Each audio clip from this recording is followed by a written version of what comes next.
Hey, Appalachian Outdoors. On this beautiful day God has blessed us with, I'm going to give you a look at a little knife I picked up from Smoky Mountain Knife Works over the holiday weekend. I've been looking at this one for a while. Never pulled the trigger on it. Finally got it out and handled it, and decided I was going to go for it. Really got it to add to a little fire kit that I'm setting up. So I think it's the perfect knife for that. I'm not a big Mora knife fan. Nothing wrong with them. They're just plain, basic, cheap looking. They work. In my opinion, light duty, unless you're using the Garberg. The rest of them are really, and that's my opinion. Don't hate me for that. A lot of people like them and think they're the greatest thing ever, but no, not for me. Not as a main belt knife. Picked up this little basic carbon steel. This is the basic 511. We'll be giving this one away at the fall meetup at Turkey Foot Campground. Go check out over on Robert's channel over at Bluegrass Bushcraft. Give you more information on that, and I'll post a link to it in the description. But I'm not going to be demonstrating this knife. This is going to be the giveaway knife, and I don't want to scratch it over, mar it up. It is brand new. But again, they're basic cutting tools. They work. They have for a long time. People love them. But anyway, let's get back to the knife I'm looking at, which is the Eldris. The specs on it. There you go. Stainless steel. I think it's 12C27. Just a fuzz over 2 inch long blade. The whole knife's about 5.5 inches long with a 0.08 inch thick blade with a sharp 90-degree spine. The whole knife weighs about 2.8 ounces. I purchased this one with the extra fire starter, secondary lock, and paracord. The whole setup altogether at Knife Works was like $42, $43, something like that. The knife itself's like $27, so you're paying the extra for this. If I had it to do over again, I probably wouldn't buy it with this extra stuff here.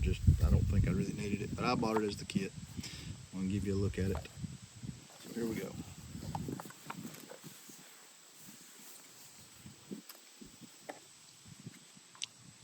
There it is. After you set it up and put this comes extra on it. When you buy the knife without the kit, it's just the red sheath. It doesn't have. It looks like this right here. It's just that basic knife, 27 bucks. Then when you buy the extra kit, or one with the kit, it comes with this little frog that snaps on and gives you an extra lock over the top. So if you wear it for a neck knife or throw it in your pack, it's a little extra security. Which this knife snaps in really tight. I don't think it's gonna fall out, but it gives you a little extra security. Really nice on the button there. It's got the logo on it and stuff. But also comes with the paracord that I added to it. I added the little toggle. It doesn't come with the toggle, but I added the little cord toggle on the end so you can draw it up to how short you want to wear it on your neck or whatever. I'm not a big fan of neck knives. I have wore them, and I still do occasionally. Maybe if I'm around camp or around the house piddling around and don't want to throw one on my belt, I can just throw one on real quick for odd and end work. And pretty much what this would be used for. It comes with this little ferro rod right here. You see I've been playing with it a little bit there. It's got the little leather tab with it, and the idea behind it that I can see the leather tabs, you're supposed to put a couple fingers in there, then you take the tab and you put a finger under and over.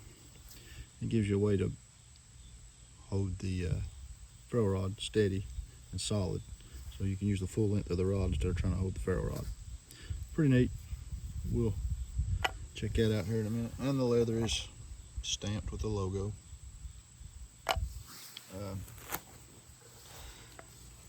Take a look at the knife. Lay this out of the way. There it is. Little bitty feller. Light as a feather. Like I said, you could drop it in your pocket, whatever. Yellow jackets are terrible here this time of year.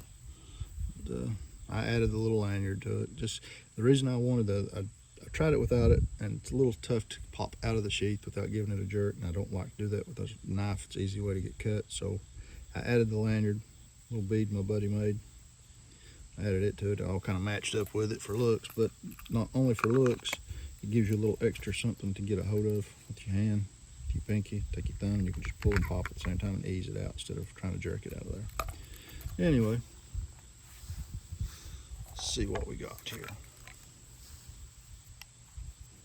A piece of sycamore here.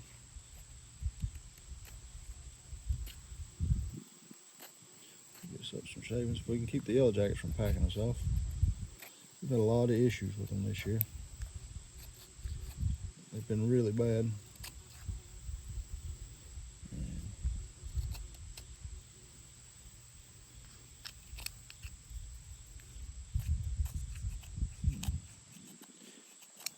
See what we got here. We'll just shave us up a few shavings. We'll make us a little feather stick. Try to get it, keep everything piled up. We'll throw us a quick little fire together here.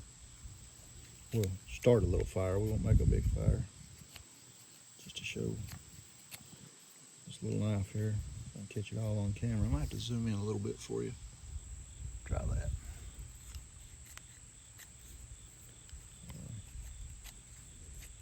Yeah, and I know a lot of people really like more knives. They holler it's all you need, and that's fine. If you're happy with it, you work with it. Know the limits of your tools. Practice with that tool. Get good with it.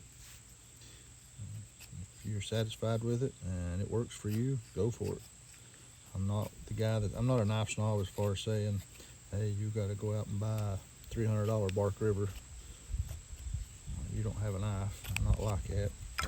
I have knives of all different price ranges. I've used them all different price ranges. And they all work. Some a little better than others. It's all in learning the limits of the knife, how to use the knife. I just recommend you get out with whatever knife you have and practice with it, play with it, learn how to use it, how to sharpen it, how to maintain it, how to keep it clean.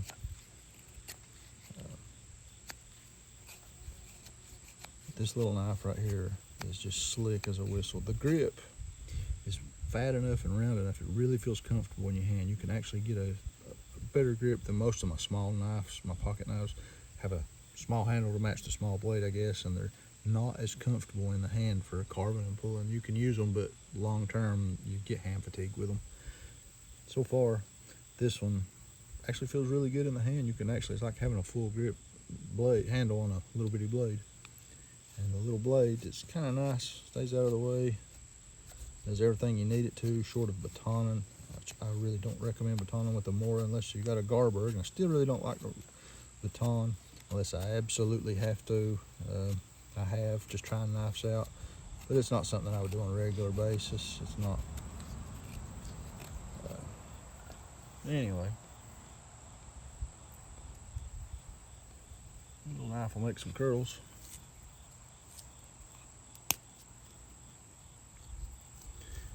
.90-degree spine. See if I can get on into the camera a little bit here.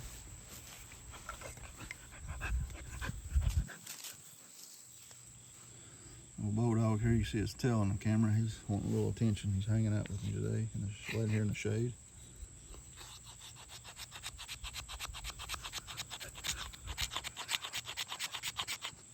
Look out, buddy. Move.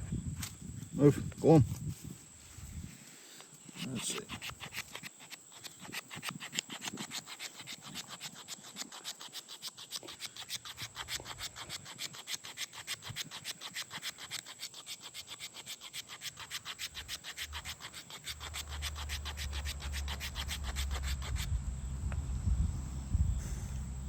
And that's from the spine. I mean, it'll make some really nice shaves. I got all kinds of it here that's already fell off. We'll just add to the pile.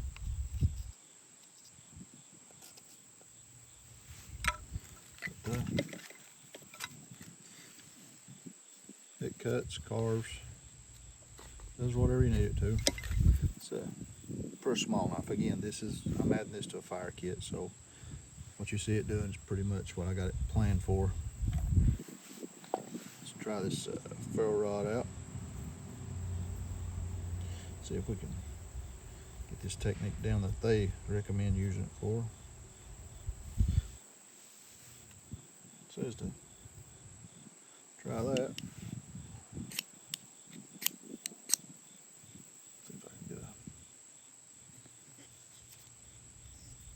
grip on it here.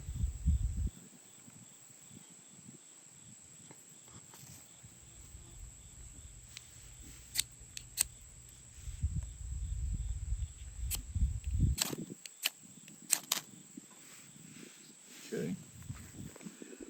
We'll go further. A little bit of jute twine.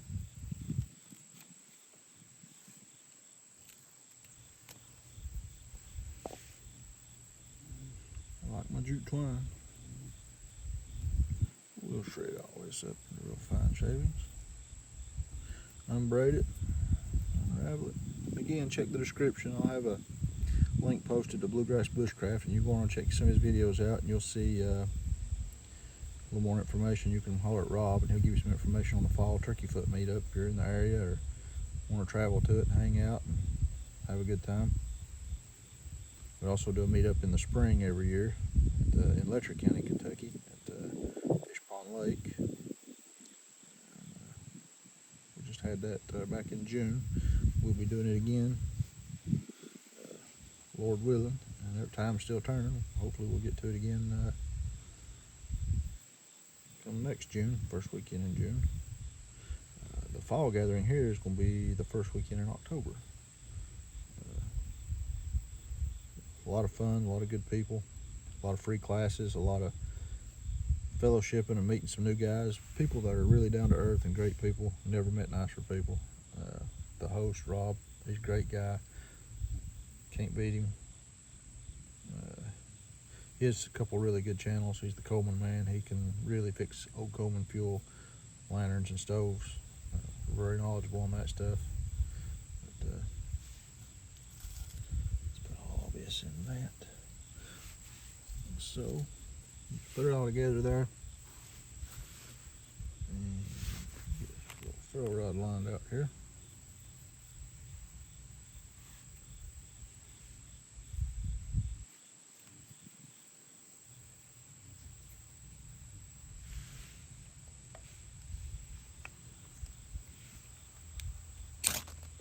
Those mean sparks. Actually, it seems to be a pretty good ferro rod.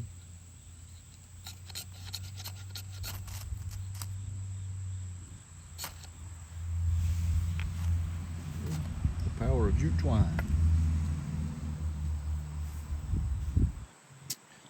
There you go, Mora Eldris. Appalachian Outdoors out.